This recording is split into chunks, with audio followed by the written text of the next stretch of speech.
This is like yeah, man. We went in last night on this, but we're gonna just today kind of tell y'all a little bit about us, why we here, and we've been getting like a lot of DMs as to what I'm saying, what is this? What is this show? Juice Talk. What is it? Is it gossip?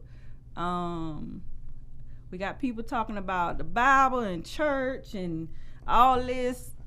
We gonna let the whole all the hosts tell us about what I'm saying, what this is about and why they here. So let's no, we gonna leave him for last. We gonna leave it last for Super. So go ahead, Joyce. Come on now. You ain't lost for words. We didn't heard you. We didn't heard you. Tell the audience like why you here.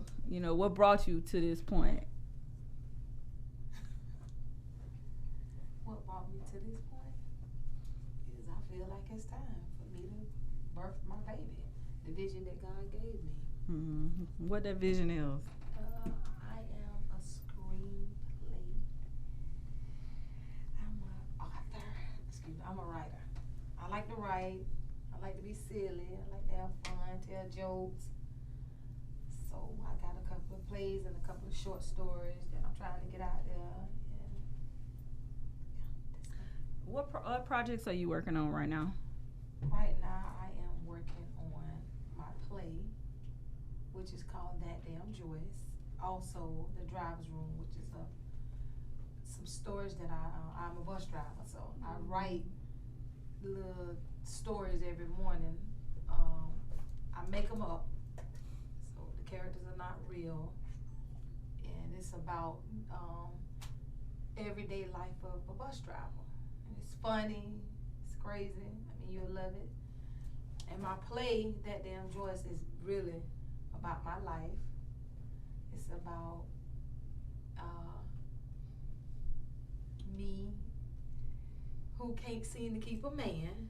So I'm going to a psychiatrist, and he advises me that I should get a dummy and treat him as if he's my man. So me and this dummy, we do a lot of things together, and I have like to a treat blow up. a Oh, blow up yeah, what y'all dog. do? Oh, okay. A blow up Okay. dog. Blow up dog. All right. So Now I we take- getting to it. Oh, Let's yeah. go. I take him everywhere I go, and I have to treat him like my man, and I mean it's funny. You'll But- love it. It's 3 parts to it. Wow. Okay. So in the end, you get In a the real end- man in though, the right? end, It ain't no. Which I got to write the end of the story. I'm writing the man that I want. So I manifested him. In the end, I'm gonna actually have my man. So, Okay, that's good. Okay. I So haven't wrote that ending yet. I'm waiting. okay, now about the driver's room. Now, what is the craziest story that you got for the driver's room? Cause The I'm whole interested. thing is crazy. I mean, I do a lot of stupid stuff on there, but it's reality. I mean, drivers is drama out anyway. We have a lot of drama going on in our job. You got people sitting in cars sucking dicks and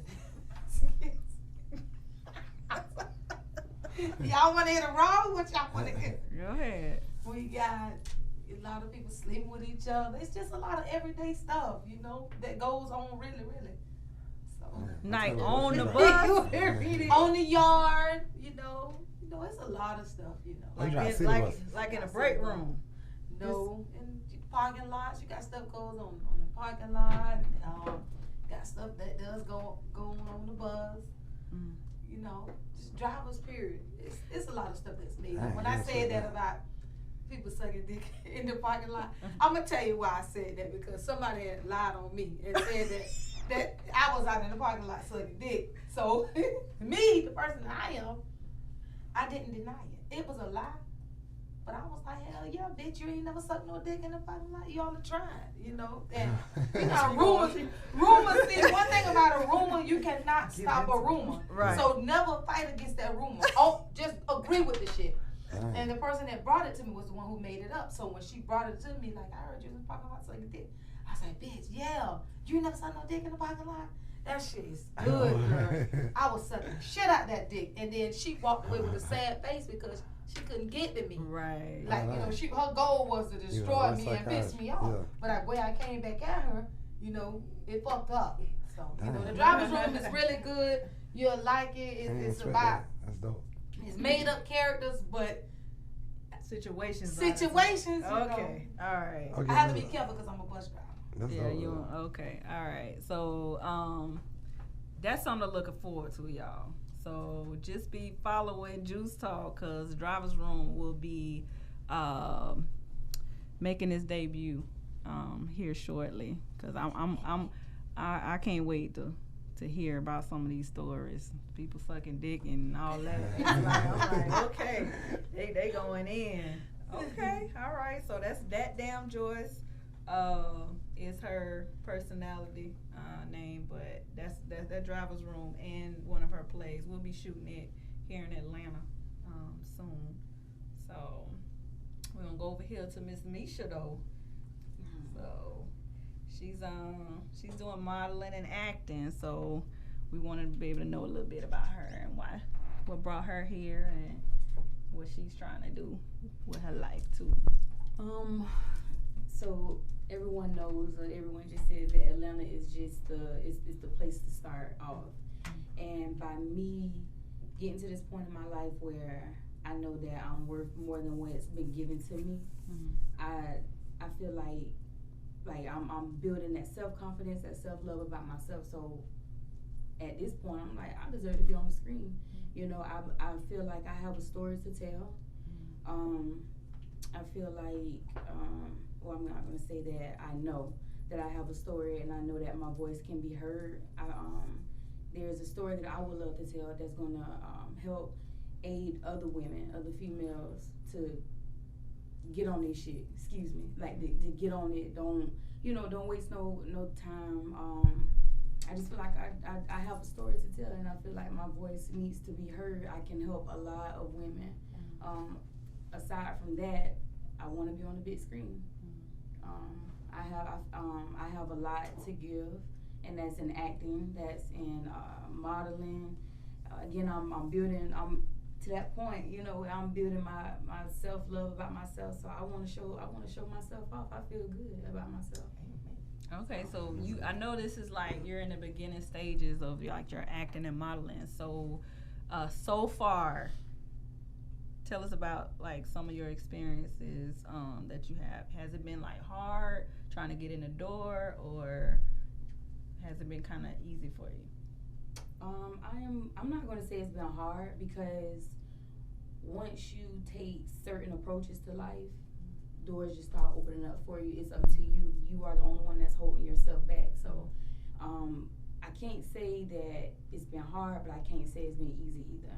So I have I have some of the sources. I have to just put more action to it. So right now, I'm just networking back and forth from Jacksonville to Atlanta and meeting new people every time I come here, and just showing my face, getting acquainted. So.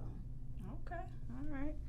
All right. So I guess I'll go next, because Kimmy J look like she a little bit you ready? Okay. Kimmy J is ready. I'm gonna get it out the way. All right. This is Kimmy J. She's one of our co-hosts on one of the other projects that we got, Butterfly Effect. But she decided to join us today, so she can tell a little bit about herself and why she's here and what she's planning to get out of JuiceTalk. Not as juicy as my friend over here, but basically, I'm an artist. I'm a designer. That's always been my thing. Drawing, anything in the art industry has always just kind of just driven me. When in my early 20s, I started off doing a little bit of modeling, a little bit of acting, but I was never like really focused on it, so I stopped. And then I had this opportunity recently that was brought to me, and I've been praying for God to give me an opportunity to network and to get something to catapult me in the next phases of my life, and this opportunity just came to me. So I'm just kind of taking what they say, the horn, the bull by his horn, and I'm just like, you know, doing a little bit of casting, doing a little bit of well, I haven't done any music videos, but just basic casting. The first casting I did was Saints and Sinners, and it was actually pretty good. You know, they were real welcoming. It was real warm. And right now I'm working on some masks, putting together some designs for a mask, and that's it. It's not. I'm just like, you know, just trying to just kind of see where I fit in. I'm in school. I go to Georgia State University. I'm studying my undergraduate right now, and then I'm gonna move into the bachelor's program.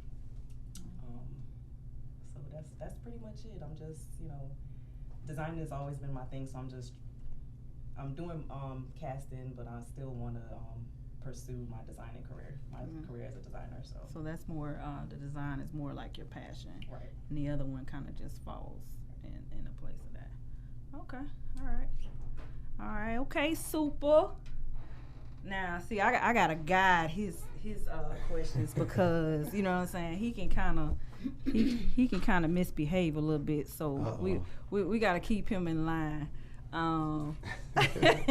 But, you know, tell everybody, you know, what your story is, because most people, you know, who follow you on Instagram, so they might see a little bit of racy things going on, you know what I'm saying? So just kind of tell your story about, you know, how you end up here, what it is you're trying to do, and all that good stuff.